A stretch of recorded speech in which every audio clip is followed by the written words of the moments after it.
First of all, just a reminder that if you brought your envelope for the annual mission appeal, there's a separate basket in the narthex for that. You'll find it on the right-hand side as you exit after Mass this morning. So thank you for your help.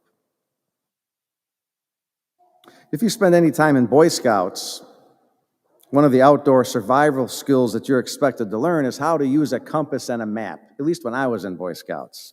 When I was in Scouts, I loved that exercise so much that later in life, when I was in college and I transferred out of engineering into liberal arts, I still kept my surveying class because I loved mapping so much. To this day, I still actually have paper maps in my car, in addition to the GPS too. But you don't have to be a Boy Scout to know that whichever way you turn a compass, it always points to true north. And that's because the Earth has a solid iron core that sort of acts like a big magnet. But this is interesting. Did you know that roughly 800,000 years ago, if you were facing north with a compass, the needle would have pointed south instead? Scientists have discovered that every now and then, the polarity of the Earth completely flips over. Now, that doesn't happen overnight, of course. It takes hundreds of thousands of years. But the magnetic pull of the Earth has actually reversed from time to time. We imperfect human beings experience a strong pull of sorts too. And it's a pull towards what? Towards our ego, towards self-advancement and recognition and social status and power and praise from other people and those sorts of things. Now, just like the magnetic pull of the Earth, that pull can be reversed too. It can be changed as well. But it usually takes a long time and a lot of hard work to make it happen.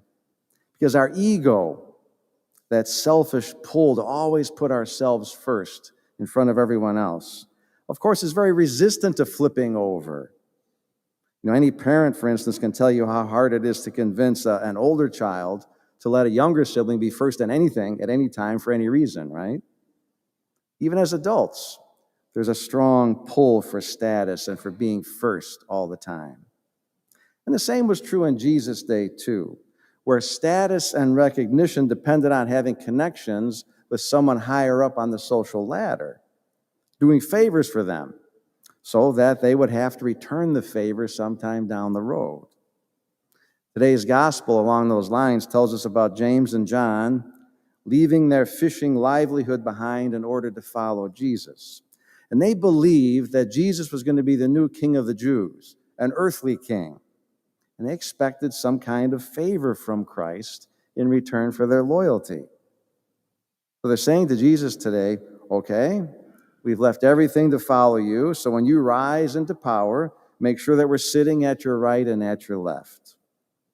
How the culture worked back then. It actually still works that way in many ways today, doesn't it? The desire for worldly status and fame and recognition, though, had no hold on Jesus. That's not how it works with him.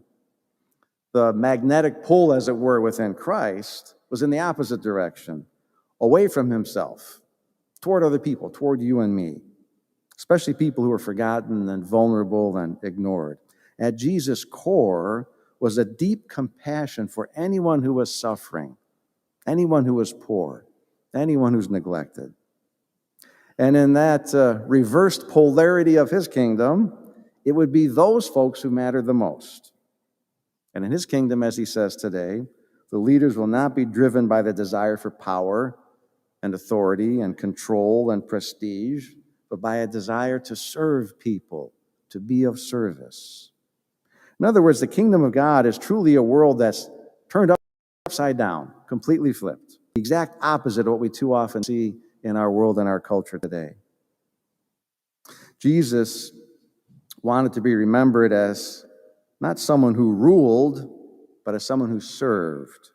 And his ultimate act of service was to be willingly executed like a criminal so that you and I can find real life, real freedom, and real dignity and worth. That is true greatness. That is true greatness.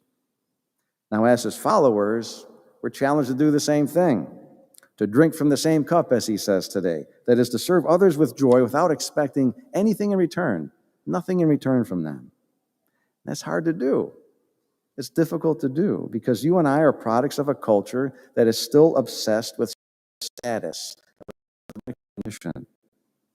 That pull of ego and ambition drives folks to climb over one another to try and get to the top and to always be asking, what's in it for me? What's in it for me?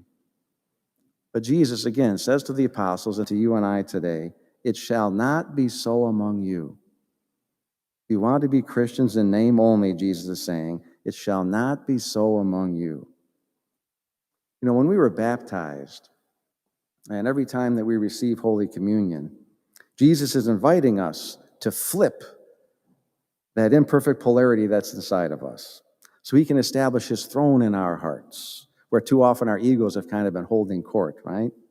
If we want to be authentic disciples of Christ, there's a daily question we have to ask ourselves, and it's this: who is really sitting on the throne of my heart? Is it Christ, or is it me and my ego?